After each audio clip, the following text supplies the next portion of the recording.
It is time to bring in Tim, Luke, and Greg Strom, the appraisal guys, the frick and frack of Nick and Knack with Appraise. This, you'll find them at tqag.com on the web and right here, right now, live on the radio. Good morning, guys. Good morning. Hey, listen to that. We got both of you loud and clear. Wow. Hey, it's because I it's sound better? Oh, it sounds perfect. It sounds perfect. Let's just keep it this way from now on. Right, don't change anything. Don't they update Skype again. I know. Don't move. Don't move it an inch. No. But it's nice. Well, it's because it's December. You know what? That's why it's going to work out right. Nice. So now, did you guys, first of all, have a nice Thanksgiving? Yeah, very quiet. Yep, we went to go see my parents, and that was it. We just brought them food and stayed in. And I was mentioning to Thorin Christendaughter, who was just did our previous show, Main Street Magazine, the interesting thing about this Thanksgiving is the pressure was taken off. You're always asked to go places, and you have to make decisions, and that was all taken away from us this year, which was kind of nice, to be quite honest with you. Kinda. It was great. Yeah, I know. It's just you can just relax and just have your own little time. But anyways, let's get away from that because there is no relaxing. There's no getting away from auctions. And it's funny. I am now seeing more and more stories, and I get on my email list all these virtual auctions that are now popping up all over the place.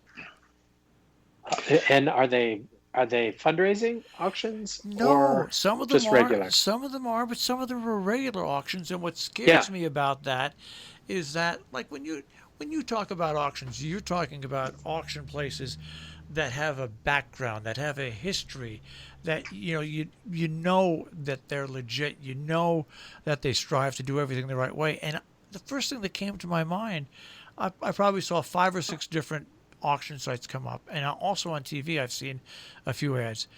You know nothing about the backgrounds of these places. Well, that you need to really do the research if you're going to be selling stuff on these places, because I will say that online auctions, although they've been continually over the past years become more popular, this past year with the COVID crisis, people are now really starting to get into it, but not everybody who's getting into it is really should be getting into it, because I think people are not as discriminating about or as honest as the majority of the people who have been doing this for a while. A lot of times, it's human nature, I think, a lot of times to take advantage of the situation. We've all seen it with what happens with overcharging for building materials during hurricane season. It's kind of the same thing, I think, with online auction, because people are seeing a chance of making a quick buck, because there are people who think it's still kind of a flash in the pan. So I just think there's part of it is human nature that not everybody is on the up and up. Yeah, I mean that it just seemed that way to me. What about you, Tim? And you guys, you have been in this business so long. Doesn't it kind of worry you a little bit that it takes away from the stability and the honesty, what you do as auctioneers and the companies you work with? Well, I think that it really comes down to a lot of what Greg said is, if you are, as a consumer, you do have to do a lot of research, but there are also things that you have to look at. When Greg and I started selling on eBay, which became just this major auction format website, which was new, and this was back in the 90s, we made sure that we had every listing. We had an 800 number. We had our auction license listed. We had our background listed in all of the listings so that people knew who we were and what was going on. And yes, it is something that you just think about, you have to think twice. But at the end of the day, there's a lot of stuff that's out there. There are a lot of, I think the good outweighs the bad in most cases. And even when we made our purchase, we did a purchase. We saw something that was online, and we followed this auction. And I said, "Oh, it's in New York. Let's go to their website. Let's look them up. Let's see who they are. How long have they been selling on Live Auctioneers? Because that's the platform that they were using." We did a lot of just background before we put in a bid, and we saw that, and there was all kinds of comments, and there were all positive comments, and they said that they helped. And Greg reached out and wanted a condition report, and they gave their condition report. So, there's ways that you have to gauge what is out there. It depends on what the items are, because if all of a sudden they're coming up with all these rare and things that have never been seen, and are they real? Can you trust that they're real? Or are they fake, or are they made in the style of? And how is it cataloged? That also makes a big difference. But I think that you're seeing more and more of it because this pandemic has really changed the way our relationship with technology and the way that we're doing business.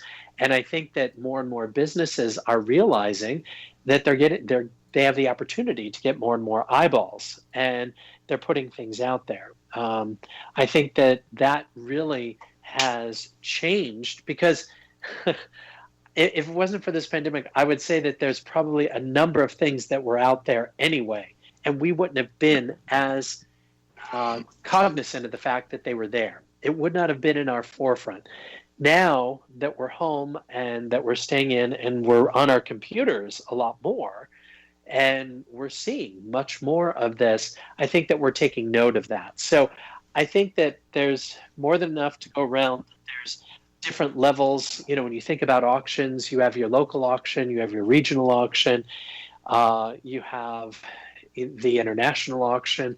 And those are just the three main groups. But within each of those groups, there's the specialty auctions as well. And there's, people that are putting things together. So I guess the way I look at it, and the way that we suggest that people, if you are going to buy and if you're looking at this, is that you do a little due diligence and just look into who is it that's selling, what kind of reputation do they have, can you get in touch with them? Because the way that they interact with people, then that's going to make a big difference. And the thing is, you have to really be careful, because you can see something that looks really too good to be true. But as long as you can still pick up the telephone and call somebody, ask questions, because it's very easy to. We all know what the sizzle looks like. I mean, that's kind of a no-brainer. If something looks, it's like flashing before your eyes. You really have to check it out, because what happens a lot of times is people get excited about seeing something that they're interested in, and they just forget about doing the research that's necessary in order to make sure that they are not taken advantage of. Or even look at the size and look at the measurements. That's the other thing, is that they just think of it. And if something comes in multiple sizes and you're thinking, oh my God, that's a really great price for that piece. What? I don't understand what's going on. And then you see that that's the miniature version, not the larger version, and you have one thing in your mind. So it's even when we purchased the weather vane, I said, okay, Greg, what are the measurements? Let's see. How does this measure? What is this going to look like? And let's look at everything from. And the great thing is that on this particular auction site, Live Auctioneers, this auctioneer, what they did is they had multiple photographs as well, so that we could see a 360 of the piece. They did close-ups. We were able to ask questions. We got the answers. All of those things really make a big difference, because if you're going to put yourself out there and do an auction, then you want to make sure that you're buying from someone that is is reputable, but is also going to take the time to answer all those questions. Now, sometimes they might be overwhelmed. It may come in a little bit late. It may come in right before the bidding of that piece starts. But you have to understand that also a number of the businesses, they've had to downsize because of this pandemic, and they're doing everything that they can to stay afloat. And this is just a wonderful way of moving into the next step of how people are going to be bidding online. Because quite frankly, in the next 5 years, because of the way technology changes so quickly, is that it's not just going to be on, it's not just on your computers, it's on your cell phones too. And all of these companies are initializing and getting their websites and bidding platforms mobilized for the mobile phones and for that technology. One of the other things to consider is read the small print on a website. If they should have a website, because the terms, if you can read the terms, you can find you must know what their terms are, because it's just you will get a good sense of how reputable they are if they offer a refund. What is their refund policy? What are their terms? Their commission terms?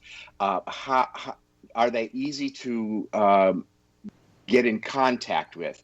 All of these things can help the consumer understand how to navigate through any of these new online auctions. Now, online auctions, we're, being members of the National Auctioneers Association, we have been trying to promote in the organization for years about how online auction is sort of the wave of the future. And when you see a lot of these auction companies just popping up, you really need to read about them. You really need to make sure you do your research instead of just letting that flashy, shiny object guide you through the process. You need to do the nuts and bolts of reading the terms to make sure that you have an out as a consumer if there is an issue. Now, one final question for both of you, and then we have about 3 minutes left here. There's a company out there called Appraise, and they make a headset that you put on. There's no Game Boy to attach to or anything like that. It's a headset, and you've got controllers for your hands, okay? How long is it going to be until, and then it's virtual. It's like when you put this headset on and you start the game, you walk around, you move around, you see, it's amazing. How long do you think it'll be till auction companies actually team with somebody like this company to do a virtual 3D auction where you put the headset on, you hear the auctioneer, you have a microphone? Yeah. How long till something like that actually takes hold? Well, and go ahead, Greg. No, I was going to say, technically speaking, there are aspects about what you just said that are now taking place. There are auction houses that do virtual, what's the word I'm looking for? Virtual, you can look at the item all around it. You can go like, what do they call that technology where you can you go all around something? I'm sorry, I can't. It's that 360. Yeah, 360. You can take a 360 tour of, just like for real estate. You can click on it and you can go through the house. You can see photos. You can go around but Greg, it. and auctions can do the same thing. It's like that Oculus, the games that we're watching now, that she puts it on and all of a sudden she's in there and picks up a gun. And it would be the same kind of thing in an auction, is that you're watching the auction room, you're seeing the auctioneer, and you have a paddle in your hand. That's it. That's going to happen. I can see that coming up next, and sure. And it's going to take millions of dollars, but the established, creditable companies will be the ones that do it. I guess what I'm saying. Exactly. But I think it'll take a little while Yeah. because of getting everything together. Because here's the difficulty with a game, it's already pre-programmed. With a live event, you are streaming, Yep. and right now we don't have the bandwidth to Yep. stream. There's too much of a lag time. Yep. So that's where the difficulty really lies. And because when we did our virtual event, when I was for the fundraiser, there was an 18-second, which in television is an eternity, Yep. or if you're broadcasting, 18-second delay. And it's just like, oh my gosh, so to try and do anything live would really get a little confusing. And that's where I think that is what's holding back, because I'm sure that there are visionaries that are thinking about this and saying, yes, we would love to do something like that. Because there are, and we've seen it at the auctioneers convention, there are simulators that you are the auctioneer and there are bidders, and you do your bid call, and you could do a whole thing where they're, whether you're taking bids from an audience or they put you into like a simulation. That's one thing. But trying to do something live and keeping, just even doing telephone bids can get screwed up very easily in an auction. Well, So, I think I think 5G will clear all that up once it's finally all instituted in the next year and a half to 2 years. we get that going, and I think it's that bandwidth. But just one last thought about the whole thing that you were talking about auctions, and you don't know, and we were talking about eBay. We found a story that there was one of the it was a Queen's staffer admits to stealing items from Buckingham Palace and selling them on eBay. And there were over 77 items. And it goes back to what Greg was saying. If these things look too good to be true, what you got to question, and how long has this person been selling, and what's going on? He's been arrested, and there were, like I said, 77 items that went missing, or that he stole, and put some things up there. Including a photo album. It was a state banquet photo album of President Trump's visit to the UK. They put a value on that of about $2,000, which, okay, but I'm not touching that.